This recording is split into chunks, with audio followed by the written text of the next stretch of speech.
முஸ்லிம்கள் இந்தியாவை பல நூறாண்டு காலம் ஆட்சி செஞ்சிருக்காங்க அப்படிங்கிற வரலாற்று செய்திகளை நம்ம மக்கள்கிட்ட கொண்டு போய் சேர்க்கக்கூடிய நேரத்துல பல்வேறு தரப்பு மக்கள் அவங்களுடைய வார்த்தைகள் வாதங்கள் எப்படி இருக்கு அப்படின்னு சொன்னா, முஸ்லிம்கள் இந்தியாவுக்கு என்ன எதுக்கு வந்தாங்க, இங்க இருக்கக்கூடிய மக்களை மதமாற்றம் செய்யறதுக்காகவும் இங்க வியாபாரம் செஞ்சு பொழைக்கிறதுக்காகவும் தானே வந்தாங்க.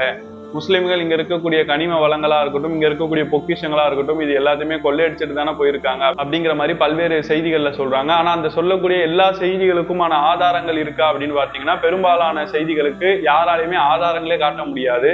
ஆனா இதே நேரம் நீங்க ஆங்கிலேயர்கள் இங்க இருக்கக்கூடிய பொருட்களை கொள்ளையடிச்சிட்டு தானே போனாங்க அப்படின்னு சொல்லிட்டு உங்களால ஆதாரங்களை காட்ட முடியும். இங்க இருக்கக்கூடிய ஆங்கிலேயர்கள் நம்மளை அடிமைப்படுத்தி தான் வச்சிருந்தாங்க அப்படின்னா அதுக்கான ஆதாரங்களை நம்மளால காட்ட முடியும். தொடர்ச்சியாக முஸ்லிம்கள் மேல வெறுப்ப கக்கக்கூடிய வகையில பேசணும் அப்படின்னு ஆசைப்படக்கூடியவங்க இந்த மாதிரியான வார்த்தைகளை பயன்படுத்துறதை நம்மளால பார்க்க முடியுது.